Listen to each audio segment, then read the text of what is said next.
Welcome to the USU Career Studio podcast that helps you navigate your career path. If you enjoyed this episode, make sure to tell your friends and family all about it. Subscribe to our podcast on Apple, Spotify, YouTube, or anywhere else you listen to get access to our newest content. Thanks for joining us for our Friday face-to-face episode. I'm Marissa Armistead, your host, and I'm so excited to have Olivia Steffen joining our show today. Welcome, Olivia. Hi, it's good to be with you. Olivia is currently wrapping up her USU bachelor's degree in family life studies and currently works as a child life assistant for Children's Hospital in Colorado. Olivia has several years of teaching and childcare experience that have included teaching, nannying, swim instruction, and teaching admin. So, Olivia, as a fun fact, you mentioned that you have been a part of Aggie marching band and also the USU water polo team. So 2 questions to follow that up with. I'm really curious what instrument you play and then also what position you played for polo. Yeah, so in the marching band, I played the piccolo, and then water polo, not everybody necessarily has a specific position, but if you could say I was a sprinter if you wanted to. I love it. I love it. Back in my track days, I was a sprinter as well. So all about the speed. Well, Olivia, to start our conversation off today, and today we're going to be chatting all about reflection. It's kind of fun as we're talking with different seniors who were so sad that are leaving USU, but also really excited for what you have next. I'd love to start that conversation off today by chatting about some of your earliest memories of remembering what you wanted to be when you grew up. So with that in mind, I'd love to hear, if you think back to like 5-year-old Olivia, was there anything that you really desperately wanted to be at that age? Yeah, I remember back when I was in elementary school, I actually wanted to open a bakery. I've kind of always had that entrepreneurial mindset, and growing up, I baked with my mom and my grandma all the time. So I thought that would be really fun. But as I've gotten older, I found more of a passion in different things. I still really love to bake, but more as a hobby. So Olivia, bakery is a pretty big deal. I'd love to hear what were your favorite things to bake back then? And do you still bake now? Yeah, I definitely bake now. I kind of bake a lot of the same things, to be honest. I used to really love to bake cookies, and I still kind of do that now. I mostly just bake cookies and cakes and those things. I love it. I love it. This is a bit of a tangent, but I recently made bundt cakes for the first time, and it was very exciting. I don't know if you've ever made them before, but they're really fun to frost. Anyways, I love that. So kind of transitioning. So little Olivia was really excited about maybe opening a bakery shop, but obviously maybe that's changed a little bit. So I'd love to hear maybe like in high school or in college, what was your first job? I'd love to hear more about that experience. Yeah. So my first real job, I guess, aside from babysitting, was at a daycare there in Cache Valley. I really loved my time there and the people that I met. It was a brand new center. So it was really fun to be one of the very first employees to help start it up. Kind of my responsibilities, I guess, included, just taking care of the kids. And I was mainly in the baby rooms there. So I met, all their developmental needs and their physical needs and those sort of things. And after some time while I was there, I took on some different responsibilities in the reception area and some administration responsibilities for the director when she wasn't there and those sort of things. Very cool. It's funny. I was just thinking back. I spent some time in daycare as well. And I also worked in the baby room, which is a very stressful job, but they're also adorable. So there's the pros and cons. But I'm really curious, what was one of the most important skills you learned in that first job that you had? Yeah, I would say that I really learned how to step out of my comfort zone while I was there. I was interested in childcare administration at the time. And so with the help of the director, I found some ways for myself to learn new skills and grow in that way. Though I didn't end up going into that career, I've kind of seen that those skills that I learned have been really beneficial in where I'm at now. I love that.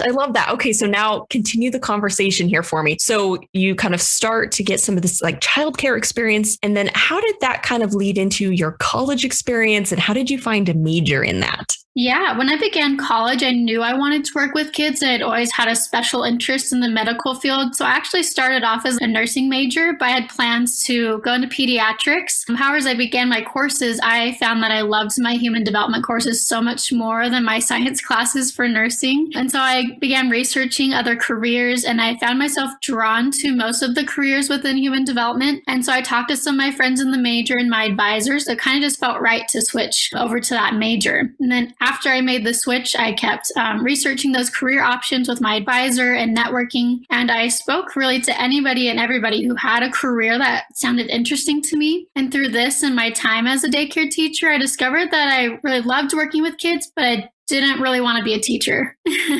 I loved being with the kids, but I didn't love the lesson planning side of things. I'm super grateful there's people out there that love to do that, but it's not really for me. Found out through that I loved helping the kids more emotionally in that sense. And so I loved using that knowledge I gained from my child development courses to help them through those things. And so I mentioned this to my advisor, and she mentioned the field of child life to me. And so I attended an information session at Children's Hospital Colorado, and it just really sounded like the perfect fit for me. So interesting. Well, and I love that it sounds like it was a little bit of a trial and error process. I think it's so common for students to, when they first get to college, it's like, okay, I have to declare a major. I have to know exactly what I want to do. And the reality is people need to do exactly what you did. They need to walk through the steps of like, okay, what options are out there? And let me go talk to some people and actually find out, what does a day in the life of X look like? And so I love that you were able to walk through that process of identifying, okay, I know I like this piece, so I'm going to pursue that a little bit more and then find like the variations off of that piece. So that's a really interesting insight. Moving forward, I'd also love to hear about some of your favorite USU memories. So as a student,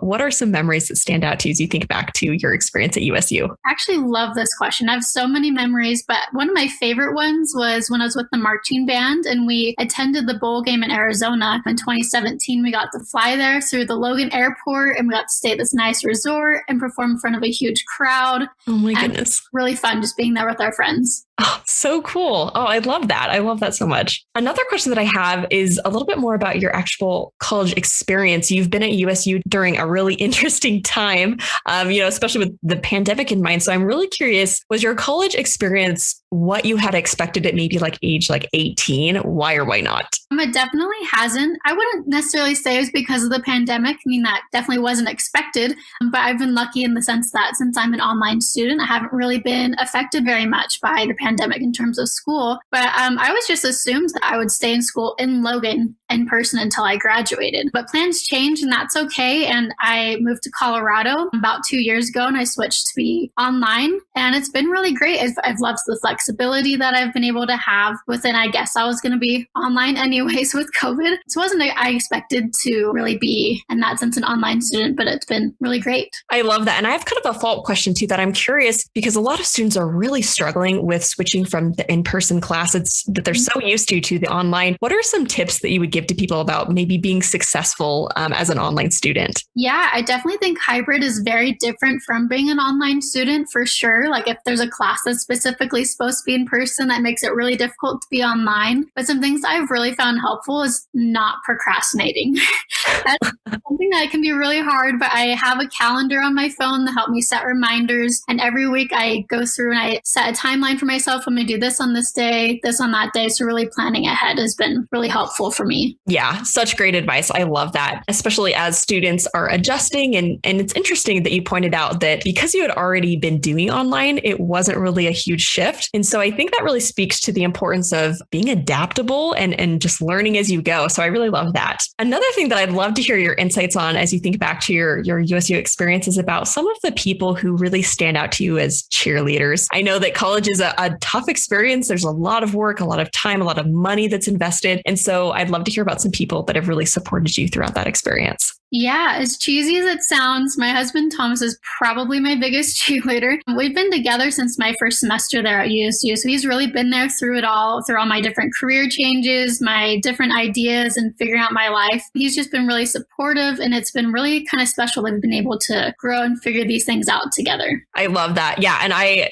speaking as someone who also was married during part of my college experience, eternal roommate is the best for support. So I totally hear that. I love that. I'm also really curious if you were thinking back to maybe 15-year-old Olivia, who's like just starting to think about, what comes after high school. What is one piece of advice that you would give to your 15-year-old self about career development? Good question. I think I would probably tell myself to just put myself out there and talk to people. During that daycare job, I really learned how to put myself out there and ask for different responsibilities. And I wish I would have done that more at that age to learn sooner maybe what I wanted to do. And some of my greatest opportunities have come from just simply talking to others about their experiences and what they've learned from them. And so I think I'd probably say that. I'd probably also maybe encourage myself to volunteer more. I think it's a really great way to find things that you're interested in and gain those valuable experiences. I love both of those thoughts. And I especially love this idea of networking. I'm curious because I'm thinking about students, and I think it can be really challenging, especially if your family does not have a lot of professional connections. It can be really challenging to build and begin that network. So do you have any thoughts on, how students can start to network and kind of build some industry connections?